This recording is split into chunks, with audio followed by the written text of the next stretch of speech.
La serie de bifoliares Aprender del error presentan los resultados de la evaluación al ciclo básico y analizan los errores más comunes en la resolución de los ítems de las pruebas de comprensión lectora y matemática. Además, sugieren a los docentes actividades de enseñanza-aprendizaje que ayuden al desarrollo de las competencias lectoras y matemáticas. Supongo que ustedes ya han escuchado hablar de la Dirección General de Evaluación e Investigación Educativa. Somos la dirección encargada de la aplicación de las pruebas a graduandos, esa es la más famosa, ¿verdad? A tercero básico, a la primaria también, se evalúan los aprendizajes de la primaria y también se hacen las evaluaciones diagnósticas para docentes, a la vez que se van haciendo investigaciones en todo el campo de los aprendizajes. Como parte de la responsabilidad que tenemos, no solo de aplicar, sino de dar a conocer los resultados, la DIGEDUCA elaboró este año un material de utilidad para los docentes que hemos denominado Aprender del error. Entonces, como dice la diapositiva, esperamos que sea realmente un instrumento para incidir en la mejora de la calidad educativa, que es, dijéramos, como una de las metas más importantes que se tienen en este periodo para poder mejorar los aprendizajes de los estudiantes, dar realmente educación de calidad y conseguir que ellos tengan un aprendizaje de calidad. Por eso es que surgió la idea de trabajar estos bifoliares para proporcionar a los docentes una orientación más certera acerca de qué puntos son los que los estudiantes están requiriendo mejor. Entonces hemos denominado a la serie Aprender del error, ¿verdad? Porque se espera que de los errores cometidos por los estudiantes al resolver las pruebas consigamos identificar puntos débiles y fortalecerlos, ¿verdad? Ir hacia la aplicación de lo contrario. Entonces, ya les decía, Aprender del error es un instrumento para propiciar la reflexión entre docentes y directores. Es decir, en el momento en que ustedes reciban el material, van a tener la oportunidad de leerlo, de conocerlo, de identificar algunos ítems donde los estudiantes han tenido bajos porcentajes de respuestas correctas y decir, bueno, ya aquí tenemos un diagnóstico, pensemos qué se puede hacer, pensemos por qué es que están dándose estas deficiencias y propongamos remedios. Eso se puede hacer a nivel personal, pero también sería muy bueno hacerlo a nivel de claustro. Ya van a ver más adelante por qué. Los documentos Aprender del error están hechos a partir de los resultados de las pruebas de lectura y de matemáticas que se aplicaron en el 2009. Pero es que desde el 2009 al 2012, ¿cuántos años han pasado? Bueno, cualquiera podría decir que estamos muy atrasados en resultados. Lamentablemente, sí, hace 4 años que se salieron estas aplicaciones y que se tienen estos resultados, pero lamentablemente las aplicaciones anuales que se han hecho, tanto en graduandos como en primaria, nos están indicando que en el lugar de mejorar, vamos en retroceso. O sea que los resultados podrían parecer poco pertinentes 4 años después. La realidad es que no, ya que seguimos con las mismas deficiencias y, si posible, un poquito mayores. Entonces, aunque sean del 2009, tienen mucha vigencia y nos sirven para aplicar medidas. ¿Cuáles son los objetivos de esos bifoliares que les vamos a entregar?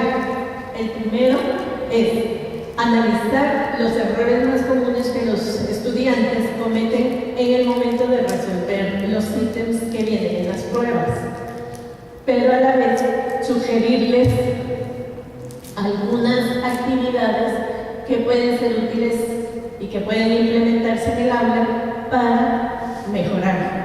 ¿Por qué agregamos actividades? ¿Por qué agregamos sugerencias? porque ordinariamente nos preguntan, miren, ustedes nos dan los resultados, pero ¿y qué hacemos con eso? Entonces, a la vez que les damos resultados, les hacemos algunas sugerencias, pero lo más seguro es que a partir de esas sugerencias van a surgir muchísimo más en los docentes, porque son los que tienen la experiencia y los que están viviendo la realidad en el aula.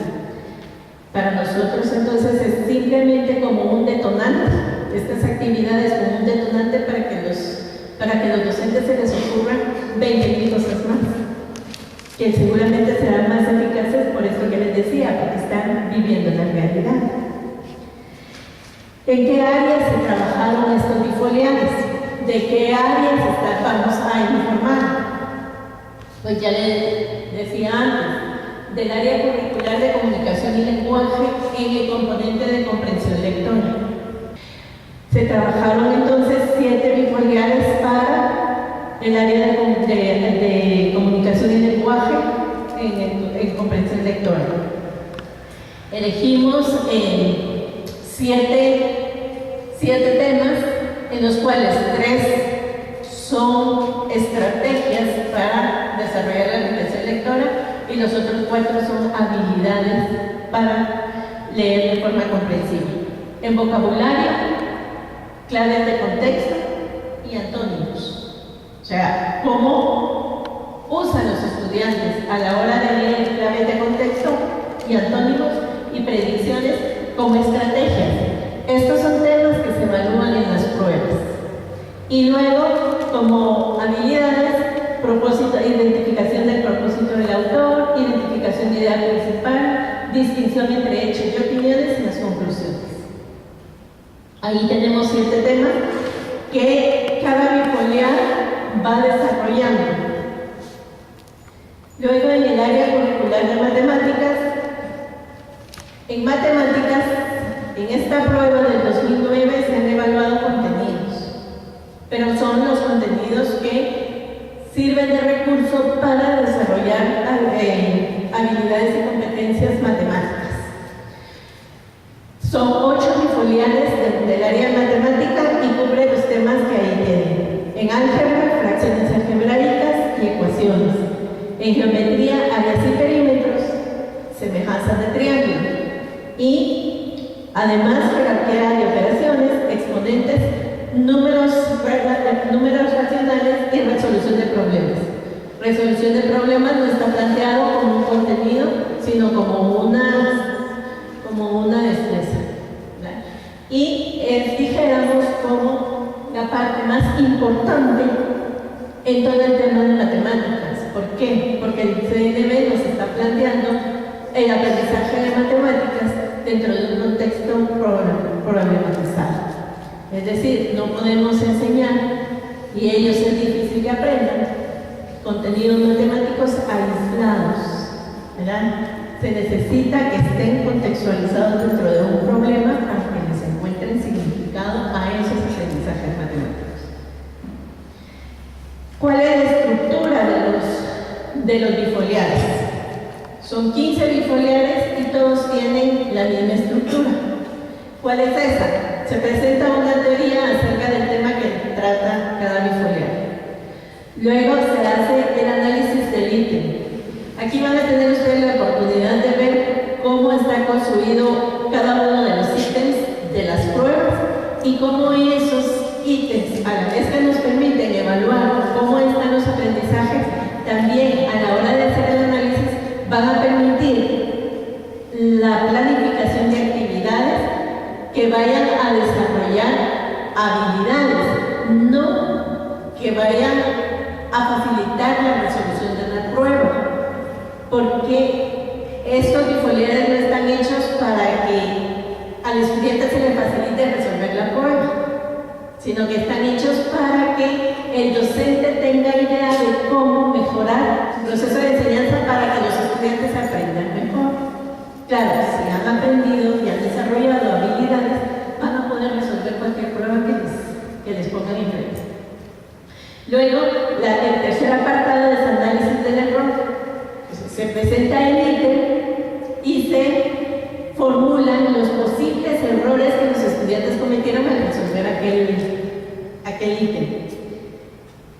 Son solo algunos posibles errores que el docente a la hora de analizar el ítem podría encontrar muchas más posibles causas de error, porque los conoce mejor. Y finalmente las sugerencias de estrategias de aprendizaje. Bueno, en cuanto a teoría, ¿qué hacemos? Se explica la destreza, habilidad o conocimiento que se evalúa en la prueba, con la finalidad de que el docente recuerde cuál es la teoría que sustenta aquellas actividades que está realizando para que sus estudiantes desarrollen habilidades. No que adquieran conocimientos únicamente, sino que desarrollen habilidades. Entonces está en ese enfoque, porque es el enfoque que desde luego el CNB nos está marcando. Luego se presenta así cada uno de los ítems que se analizan en los bifoliares. Y aquí está lo interesante, donde ustedes pueden ver en qué consiste el ítem y lo que nos va a permitir también identificar algunos aspectos bien importantes que van a servir para la planificación de las actividades. Este es un ítem de claves de contexto, de uso de claves de contexto. Se presenta, esto es lo que aparece en la prueba. Este es un ítem clonado. Un ítem clonado es un ítem muy similar al que aparece en la prueba, pero no es el que aparece en la prueba. Bueno, aquí está el ítem que marca en este caso un texto.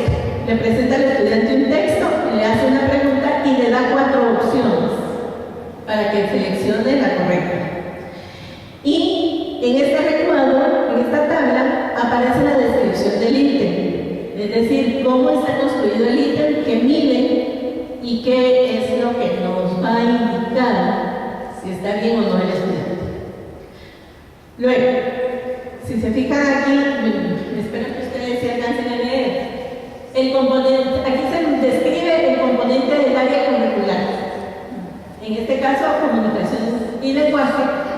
Y aquí está marcada la competencia a la que corresponde el uso de claves de contexto. El subcomponente, ¿cuál es el subcomponente a qué pertenece claves de contexto? A la competencia interpretativa. O sea, cuando el estudiante está usando claves de contexto, está desarrollando las competencias interpretativas. Luego, el nivel de comprensión lectora en el que se encuentra el ítem. Esta es la única diferencia entre los ítems de matemáticas y de comunicación y lenguaje, porque en matemáticas no hay niveles de comprensión lectora, ¿verdad? Aquí se agrega porque es importante saber en qué nivel está leyendo el estudiante. Los estudiantes tienen que aprender a leer en 4 niveles y uno supone el otro. Si no, no hay una verdadera comprensión lectora.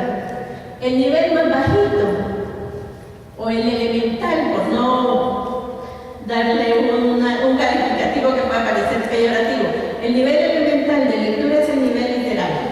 Entonces es el primero, dijéramos, en la escala de los 4 niveles que ordinariamente trabajan los distintos autores. ¿Por qué hago esta aclaración? Porque este nivel ya nos indica que el ítem es un ítem de baja dificultad. Para un estudiante de tercero básico, leer simplemente a nivel literario es muy poquito para lo que él ya debería de haber desarrollado.